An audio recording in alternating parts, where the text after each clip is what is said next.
Success? Oh, hi. Glad you're here. I'm glad to be with you. This is part two. Part two. If you're interested in part one, it's before this one. I'm just going over the celebrities I've met to get my memories documented before they slip away. So we went over most of the Power Rangers that I met at my Comic-Con, my local Comic-Cons. Who else? Korn. Yes, I met Korn. I guess I could tell the story again. It was a VIP meet and greet. We got to meet them before the show, and it was my first time seeing their new drummer. I got to shake all of their hands. Monkey really does have that messed up finger from his injury, and I'm like, oh my gosh. Not that there's anything wrong with that, but it was very interesting to shake his hand. And then Jonathan Davis, of course, who I was too nervous to shake his hand, but after thanking him for saving my life so many times because his music and lyrics has allowed me to get these negative feelings out without harming anyone else or myself, he then thanked me and shook my hand. I met Jonathan Davis in Korn. And this is before Fieldy, who is on sabbatical, and I have a feeling he won't be coming back. So I'm very lucky to have met them. And shake all their hands, including Jonathan freaking Davis. So there was another Comic-Con. I mentioned in the last video that I went to Denver Comic-Con once, only because it fell on my birthday. And I was like, what better way to spend my birthday than to meet Amy Jo Johnson again, and this time get her autograph on the deal. And I said, because she moved to Canada. She also did that one show, Flashpoint. She ended up moving to Canada and got Canadian citizenship shortly before this. I'm Canadian. I don't know if you knew that. So I was like, well, that's what I wanted to tell her, was that as a Canadian, I really appreciate how you have taken pride in becoming a Canadian, and we welcome you with open arms. And she goes, oh, really? You're from Canada? I said, yes. She said, which part? I said, oh, Kitchener, right outside Toronto. She's like, oh, okay.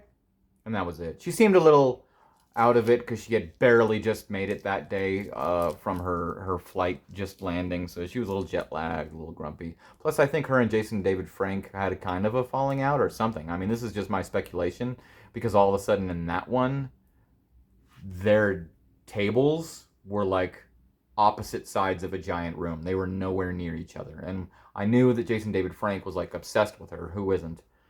So she might have been like, yeah, I don't know what was going on there. But the first Comic-Con, they were like right next to each other. And then a few years later, not so much. Anyway.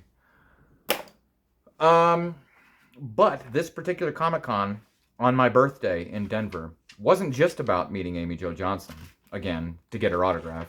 That was just the bonus, really.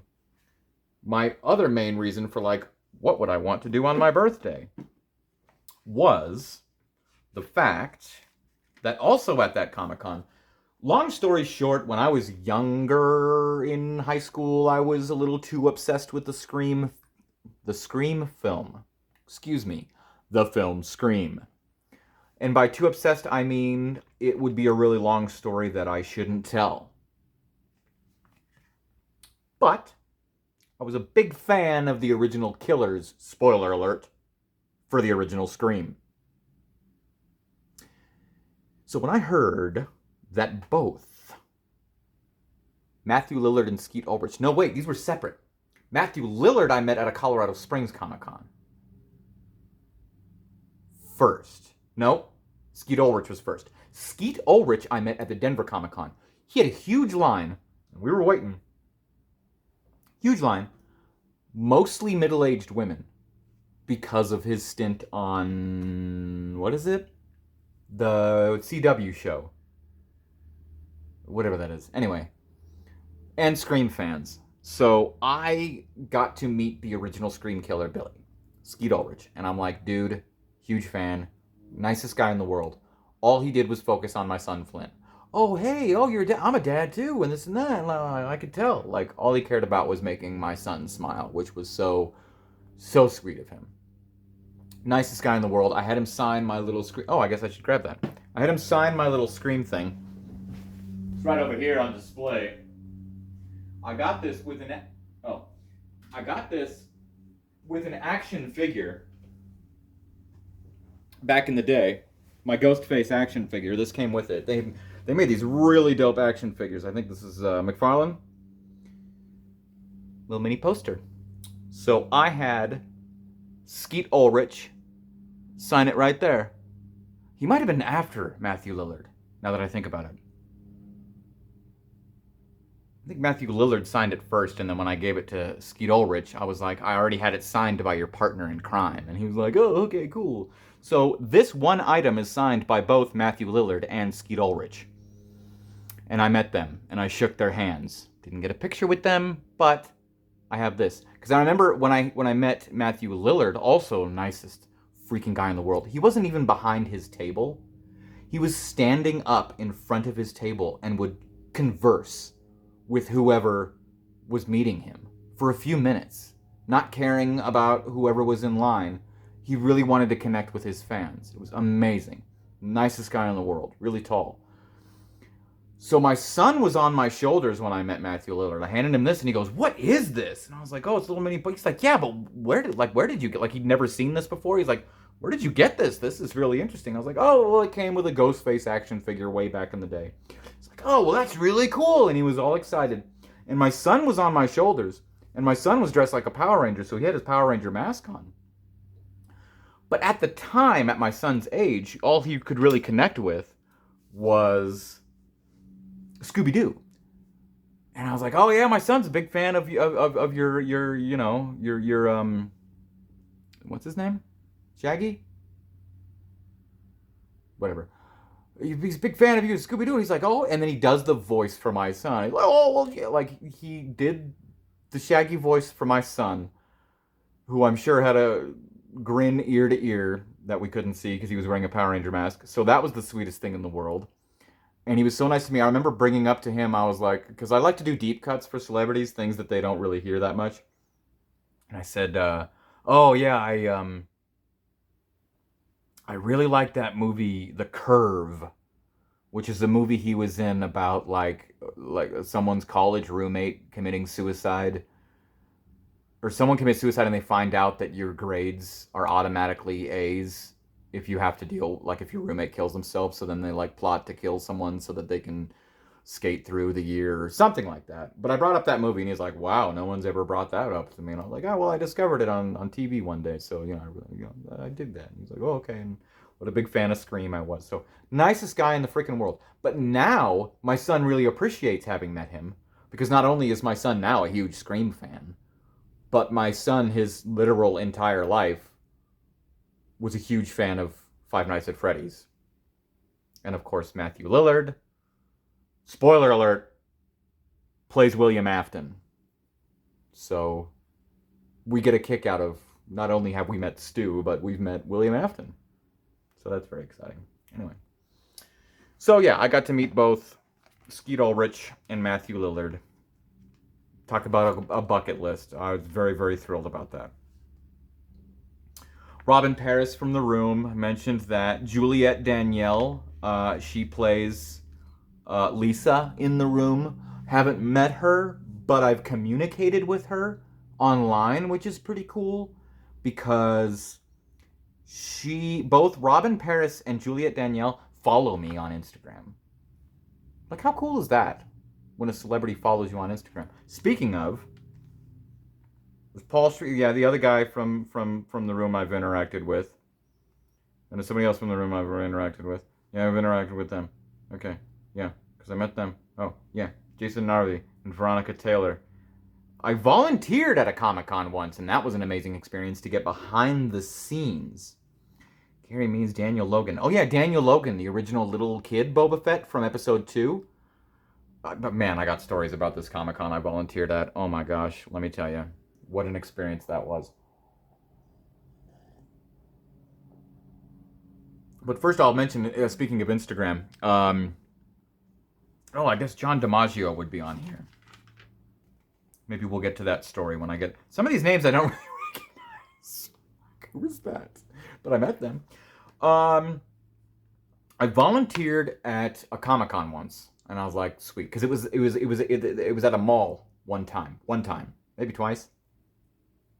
I think it was just the one time, and they were like, we're not going to the mall again. So I was like, stone's throw away from where I lived. So I was like, sweet, I'll volunteer on the Friday because I work weekends, not Fridays. And it was an exhilarating experience because, so I'm volunteering for Comic-Con, and I didn't know what I was going to do. You could do one of a million things. There's, helping with organizing people who are selling stuff, or there's being a cash handler for a celebrity, or there's helping control certain celebrities' lines. So I show up, I'm like, hey, what do you want me to do? The guy who was running the thing, nicest guy in the world, and just happened to be, like, he didn't know, he didn't ask us, we didn't tell him. He just happened to go, I'm going to put you in charge of, and then first he sent me to one of the hobbits from Lord of the Rings. Pippin? The one who sings in the third one. Pippin, right? Where's that Merry? That's Pippin. Merry's the one from Lost. Anyway. They put me there for a second, but then he wasn't there. So I got to interact with the nice lady who plays Tonks in Harry Potter. She was going through some serious emotional stuff, kept vaping, kept leaving, and was on the phone. Not my business. Carl Weathers was there, but this was before The Mandalorian, so everyone was just knowing him from Rocky, but personally, I just knew him from Arrested Development. You got a stew brewing. So I got to see him there behind the scenes. So that was cool. But then they were like, you know what? We're really going to need you to go take care of this line over here because it's going to be a long line. And he put me and this lady in charge. We were both about the same age, and we were both the biggest fans. And he was the number one star there to us. And they happened to put us in charge of his line. They had me in charge of Jason David Frank's line. The man is no longer with us. I had met him twice before. Do I have his autograph twice? Because I got the picture, and then I got the autograph. Or am I counting this as... Anyway. So this is when I got some behind the scenes. So forgive me, I don't want to speak ill of the dead, but I must be honest and share my stories. I was volunteering for this Comic-Con. I remember being pretty much just waiting around, corralling the lines and making sure people knew where he was when he was coming out, what the plan was. So a lot of the time he wasn't even actually there yet. But because I was standing where I was standing this whole time in the middle of Celebrity Row, there was quite a thing going down where Daniel Logan, who played Boba Fett in episode 2, and Lou Ferrigno, the OG Incredible Hulk, and the guy who plays Colossus in the Deadpool movies, so the three of them were having kind of a issue with Dog the Bounty Hunter. He's no longer with us either, is he? Is he? Anyway, Dog the Bounty Hunter was supposed to be at that Comic-Con, but he ended up getting kicked out. They said, you gotta go, dude. Apparently he was causing a ruckus backstage. He was smoking cigarettes and weed backstage, which they were like, dude, just don't do it in the building. That's all we're asking. And he was like, F you, and I'll do whatever the heck I want. He was very full of himself, apparently. So that's when Boba Fett, Colossus, and the Incredible Hulk kind of got into, like, I was witnessing them gossiping about what was going on. I didn't, like, see a scuffle or anything. But I did get to see freaking Daniel Logan and Lou Ferrigno talking smack about Dog the Bounty Hunter. And you've got Boba Fett, the Incredible Hulk, and Colossus ready to take down Dog, who then ended up getting kicked out. So I had to spread the word, because Dog's table, where he was supposed to be signing autographs, was right next to where I was controlling Jason David Frank's line. So people kept on coming up to me being like, when's Dog coming? And I was like, well, I don't think I should officially know this, but he got kicked out. So then I'm in charge of Jason David Frank's line, and then he eventually comes out, and he'll come out back then. If you followed him on social media, you'd notice that he would always, like, show, like, look at how many people are in my line. But I found out from behind the scenes, because people would always, like, he would schedule the time he was supposed to come out, and then people would wait and wait and wait and wait and wait and be like, where is he? Turns out he intentionally would not come out until he felt there was enough people waiting for him, because he wanted to be able to show, look at all these people here for me. So kind of, you know, maybe not the best move in the world. I'm like, okay, well, that's slightly selfish. So there was that. And then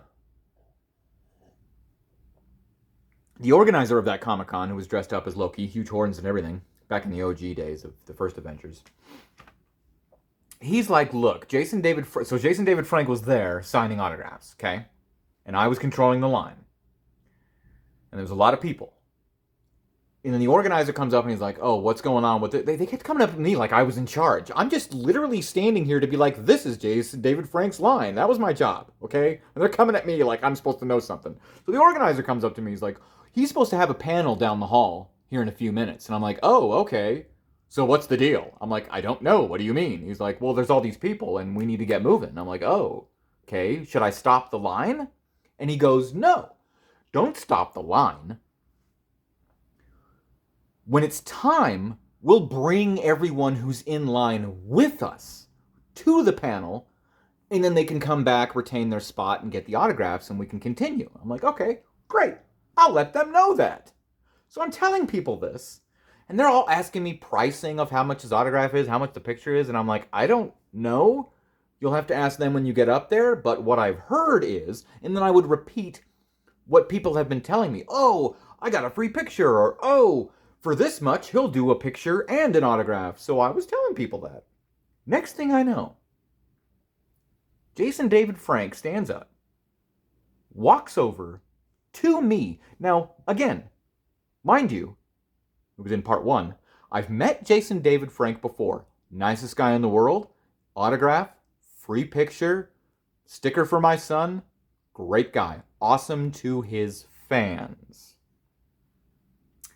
Here I am, a volunteer, and he comes up to me, and he's all like red face, and he's like, what are you telling these people? And I said, what? What are you telling them?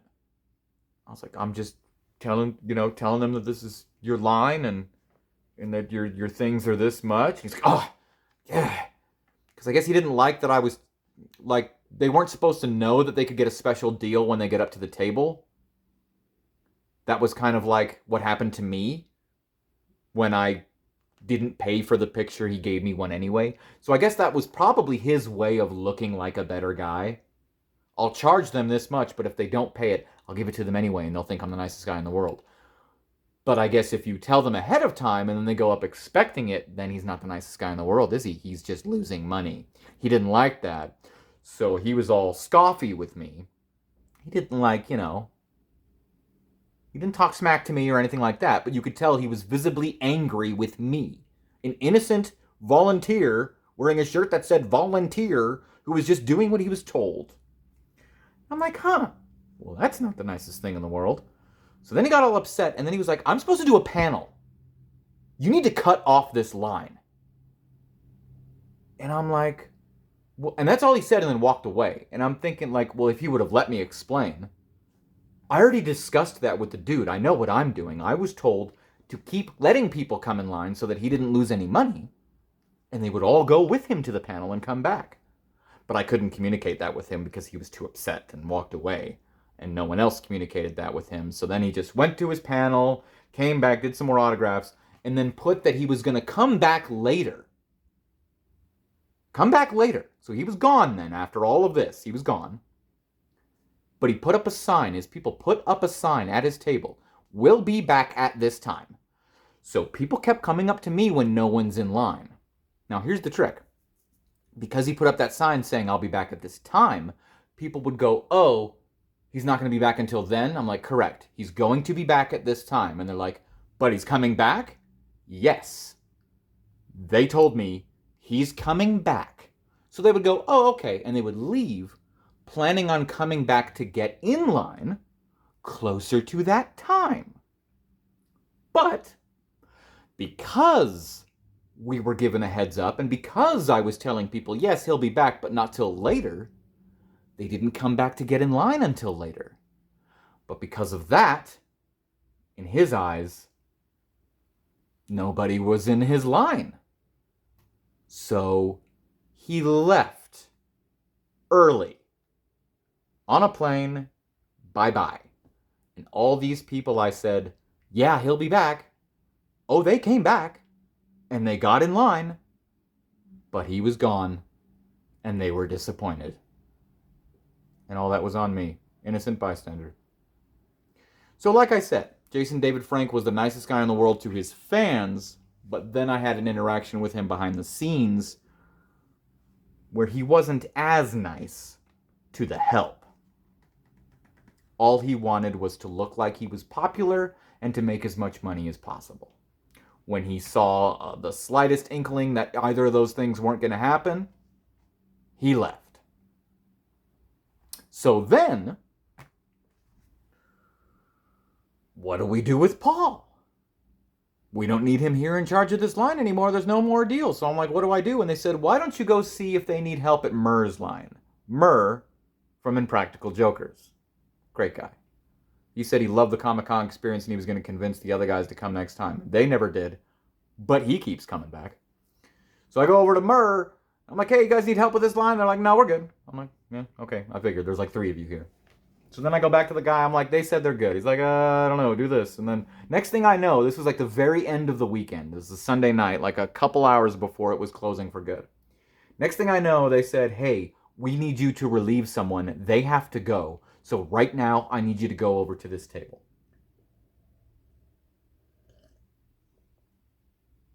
I said, okay. I go over there. I sit down.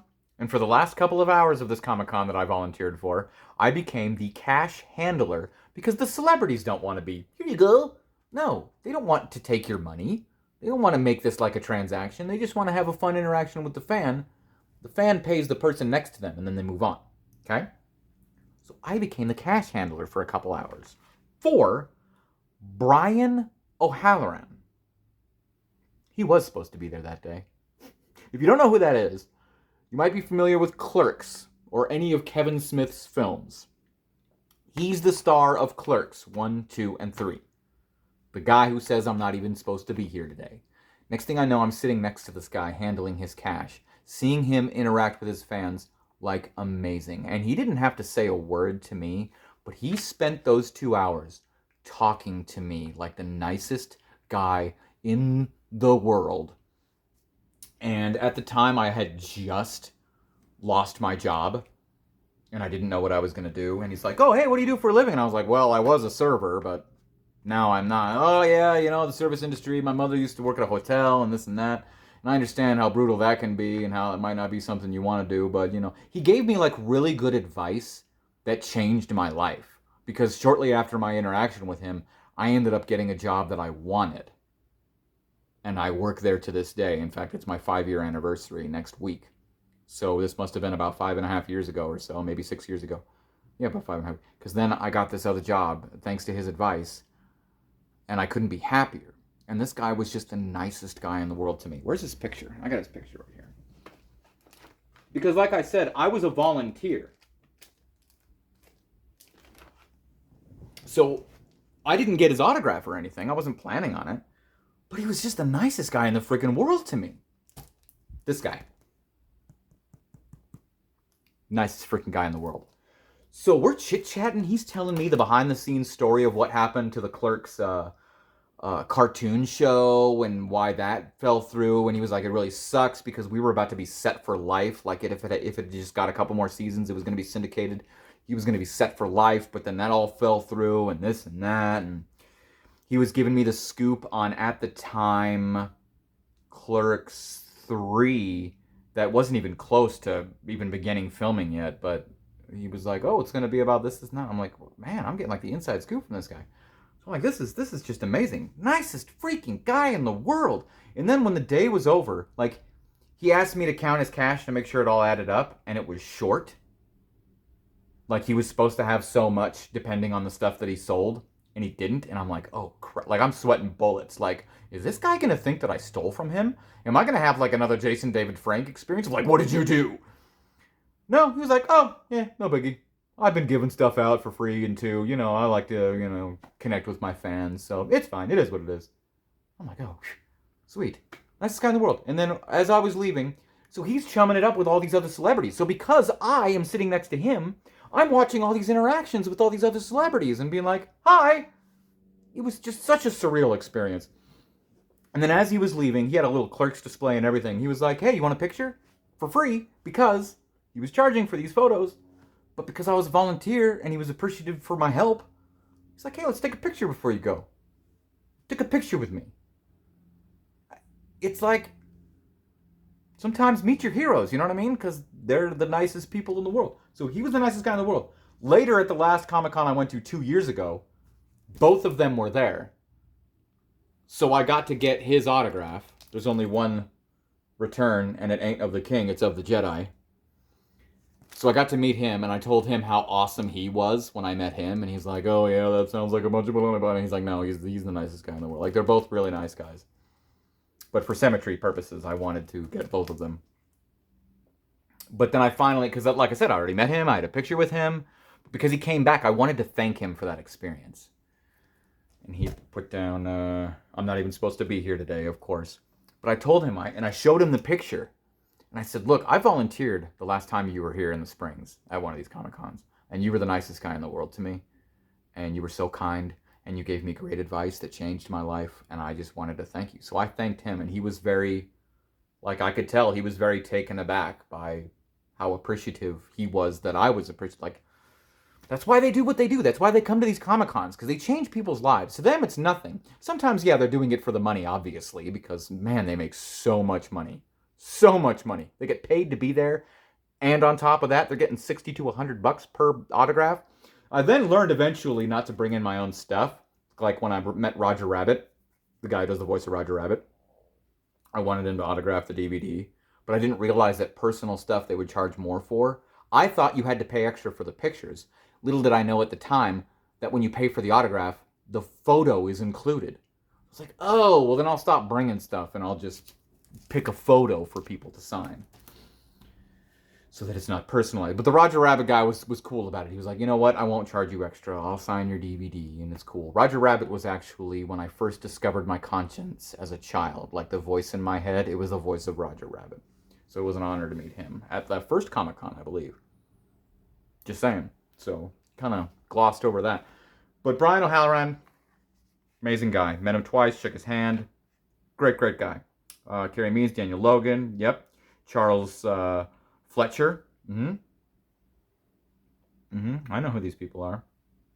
Where's, sorry, I'm just checking my list. I want to make sure I don't miss anybody. Oh, okay. Mark Dodson. One of these names is going to be, let's see, Peter Dante. Oh yeah, I was sitting next between Dante and Dante. A real life Dante and a character Dante. And it was crazy. Like he's from the Happy Gilmore movies and stuff. Anyway. So it was just a great experience being a volunteer. I'm glad I got to see behind the scenes. I'm glad I got to see both. What a Comic-Con is like for someone going and what a Comic-Con is like for the people working there and the celebrities attending. It was an amazing experience. Thanks to all of that. The gentleman who does the voice of Frylock in Aqua Teen Hunger Force, got to meet him. That was a great, exhilarating experience. And I also met on that particular one, oh, there he is. Okay. I'm just making sure I'm not skipping them because I didn't recognize their name. But I know most of these names, I swear. But as I was saying, John DiMaggio. Okay, John DiMaggio is a very famous voice actor who has done many things, including Jake the Dog from Adventure Time and Bender from Futurama. Man, I totally forgot to tell him that one of my favorite lines of all time is when Bender says, "I'll save me." But when I met John DiMaggio, very thrilled. He did the voice of Jake and Bender for me and my son. Great guy. Signed our comic. I didn't have a Futurama comic at the time, but I had Adventure Time, so I knew Flynn would appreciate it. So we signed this. To Paul and Flynn, you guys are totally math, dude. Great guy, great guy. But I had no idea at the time, as I'd mentioned. Shoot, forgive me. What's her name? Kate Miller. Kate Miller. Okay? I ended up interacting with Kate Miller and a couple of cast members, actually, from C-Lab 2021, my favorite show of all time, because I kept being so excited and posting about it in the year 2021. I have 2 cast members from C-Lab 2021 following me on Instagram, including Kate Miller, who is the voice of Debbie. But I had no idea when I met John DiMaggio until years later when Debbie started following me on Instagram and started posting with her and her husband. They're married. They're married. Bender from Futurama and Debbie from C-Lab 2021 are married. And I was like, what? So I communicated with her on social media. I'm like, what? This and this? Oh, yeah, blah, blah, blah. And then I was gonna talk to John DiMaggio this year about, hey, I met you before. You were so nice. I've actually interacted with your wife a few times. She's a nice. I wanted to thank him for both of them being so nice to me. But alas, I was unable to attend this year. But it's pretty cool to have such interactions with both Kate Miller and John DiMaggio now, because, you know, it's almost like being like their friend. I know I'm not crazy, but, you know, lame claim to fame. I really appreciate the celebrities taking time out of their day to like my comments and my posts and to respond to my comments and interact with me. They're just so awesome. I'm going to have to wrap this one up, but there's more to come, including more awesome people that everyone knows that have unfortunately passed since I met them. But luckily I have gotten about halfway through this. So I only have lost my spot. Here, where are we at? Hello? Oh, there we go. We got through all of these, so that's a plus. Now I just have to go through all of these, okay? So I'll make a part 3, maybe 4. But for now, man, how lucky am I? More stories to come, right? It'd be one thing to be like, I met them and got their autograph, and then that was it. But I've got stories behind these interactions. It's not just so simple as shaking someone's hand. These are life-changing experiences that I will hopefully never forget. But if I do, I've got these videos now. Okie dokie.